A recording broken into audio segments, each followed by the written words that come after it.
You're listening to Cofield and Company on ESPN Las Vegas. Rolling towards the 4 o'clock hour, we're going to go behind the patch. Adam Hill covering the Raiders. That's coming up in about 15 minutes. But our first primer of the week for college football week number 2. We'll look back and then we'll look ahead. Jason Fitz, morning host, ESPN National, of course, part of Golick and Wingo and First and Last. What's up, my friend? How are you? I'm living the dream. I'm just bummed I don't get to listen to behind the patch stuff. Like you know me, lifelong Raiders fan. I'm always into any Raiders info. So right, I'm good. We'll start mixing in some Raiders talk when things get off to a rousing start. Hopefully they get off to a rousing start. So let's go back to last week, and I want to talk about two of the big narratives, at least the way we see it. First of all, Florida State loses to Boise. I like coaches being honest, but I also think you got to be really careful in being too honest. Willie Taggart and players talking about not being prepared, hydration issues, being worn down at the end of the game when you're in your home state and the other team's coming from Idaho. That's a nightmare. Yeah, and it's an absolute embarrassment, man. You know, because when I think about the college football programs that should be able to succeed, and you know, working around the college football world, we talk to everybody. They talk about the core values that make for successful programs, the money that's out there to be spent for it, the facilities that can be built. The passion from the alumni, the pockets from the alumni, all these things that coaches need to be successful. Florida State has all of the systems in place that should allow them to be successful. For them to come out and be that embarrassed in the game and just to look that undisciplined is absolutely inexcusable for Willie Taggart because he knows the pressure's on. Earlier or not in his coaching career, he knows the pressure's on. For him to lay that egg as a coach is every bit as inexcusable as his players laying the egg on the field. So the other, and actually kind of builds on the embarrassment thing, is Tennessee losing, of course, outright against Georgia State. And a lot of people will consider the sky to be falling here for the Volunteers. But I'm actually of the mindset that I don't think it's going to be that bad. The front half of their schedule is brutal in conference. The back end got easier with the loss of Bentley. Like, how bad is this for Pruitt? Because I actually think with Guarantano that this isn't going to be as bad as people make it out after week 1.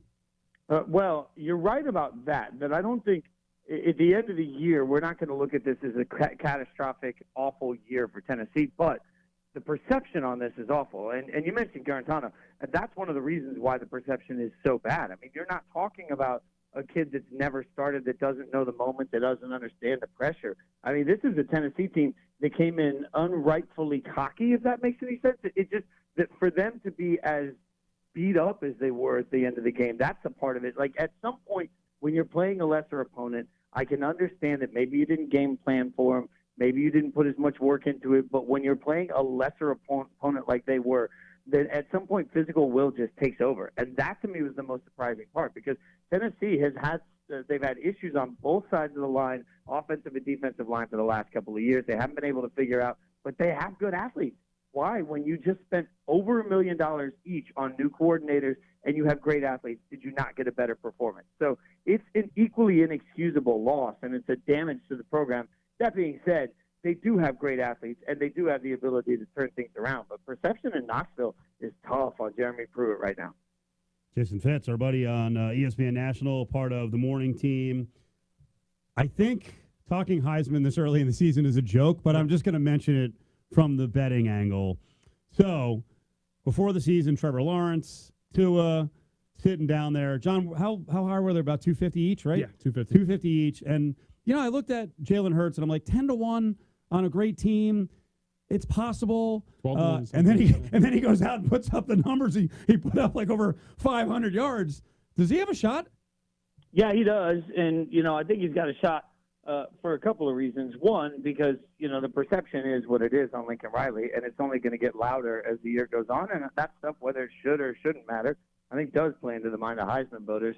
But the other side of it is there's part of that that's earned. When you have back-to-back Heisman Trophy winning quarterbacks from your program and both were transfers, what that tells us is that Lincoln Riley has the ability to take good players and sort of reinvent their confidence, reignite their fire, and find a better path for them. And what really stood out to me on Jalen Hurts was the willingness to show so much of the playbook and the willingness to run him around as much as they were. So it shows to me that Lincoln Riley is adjusting his offense for his players.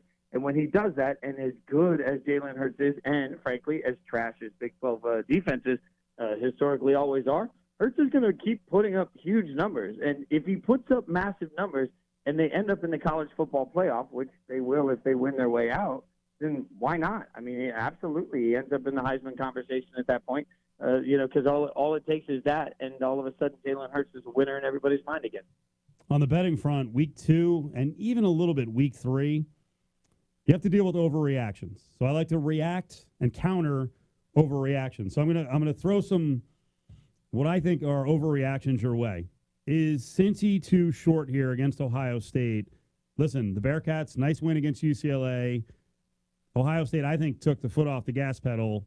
Ohio State's laying 15.5, 16. How good is Cincy? Look, this sounds harsh to say they're okay. They're a good football team. Compared to Ohio State, they're okay. And I think you're right about this. Look, they beat a bad UCLA team. This is not the UCLA that people think that they were going to be. Cincinnati gets a big win. They come off of a year last year that was better than people expect.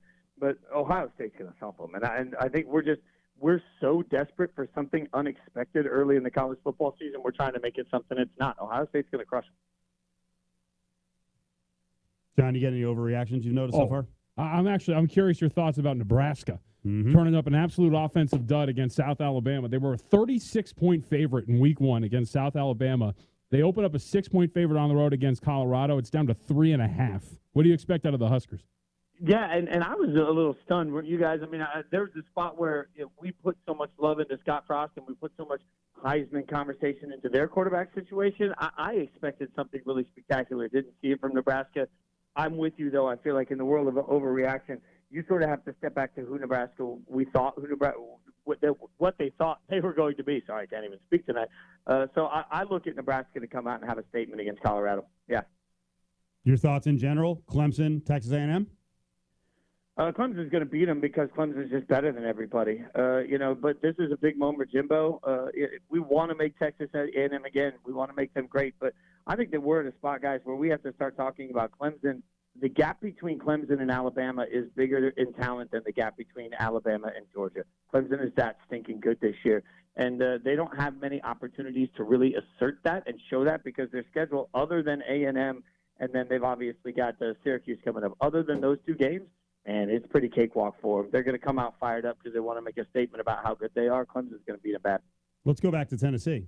Oh, yeah. What do we think of this one? Well, first of all, John, what do you think of it? I think, going back to what we talked about, I don't think Tennessee's actually going to be that bad. So it's a small reaction to the loss. Yeah. The other is I did not think BYU looked very good against Utah. No. And so this is actually a somewhat cheap price. The last look, was it 3? 3. Yep. What do you think, Jason? Yeah, and I'm with you on that. Like, look, there is some historical context here. They lost at Neyland. Like, you don't lose in Neyland Stadium if you're Tennessee. They're not going to lose back-to-back games like that. I mean, if they have any pride and any want to play for Jeremy Pruitt, they cannot lose this football game. They know that. The locker room knows that. Pruitt knows that. I think they come out and they sort of remind everybody, hey, calm down. It was one bad game. A loss to App State did not suddenly make Michigan an irrelevant football program many years ago, right? This is not that moment. So, yeah, I like Tennessee to come out and sort of right the ship because at some point pride has to play into it. So we talk about overreactions, and I saw one of my favorite overreactions I saw from over the weekend was Joe Burrow and this LSU offense is for real, man. And now they're going on the road. They're in Austin taking on Herman and the Longhorns, who Herman is historically great as an underdog, 13-2-1, 10 outright wins.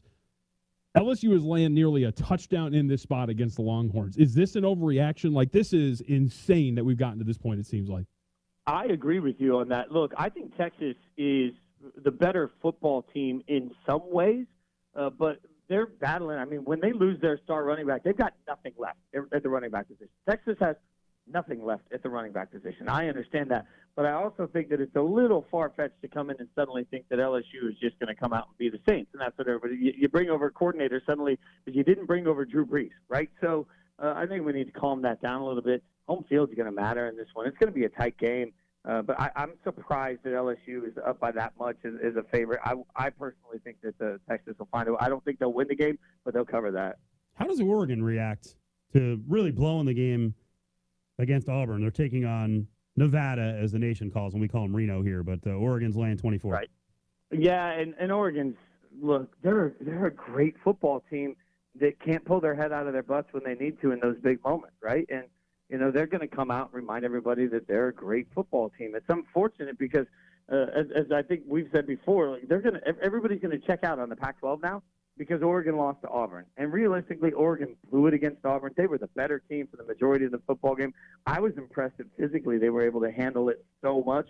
I thought that eventually Auburn would wear them down. It didn't happen. Bo Nix had one great drive, and that's spectacular. But he was still 13-31 in the game. So, Oregon did everything they needed to do. They just didn't win the game. And Oregon is going to try everything they can now to remind everybody that they're great, because that's the only way they get themselves back into the playoff conversation. They're going to tumble. Jason, what do you have cooking this weekend for college football? I'm sorry? What do you have cooking this weekend in terms of schedule? You working anything for college football? Yeah. So Countdown to Game Day is the new weekly show that I'm on every Saturday morning.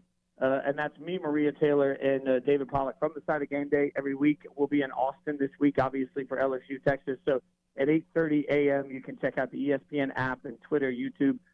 We launched the show last week, and 1.6 million people hung out with us digitally to watch 30 minutes before Game Day. So 8:30 a.m. Eastern is early for y'all on the West Coast, but we'll be there, and it lives on the app and on Twitter and YouTube throughout the course of the day on all the ESPN handles.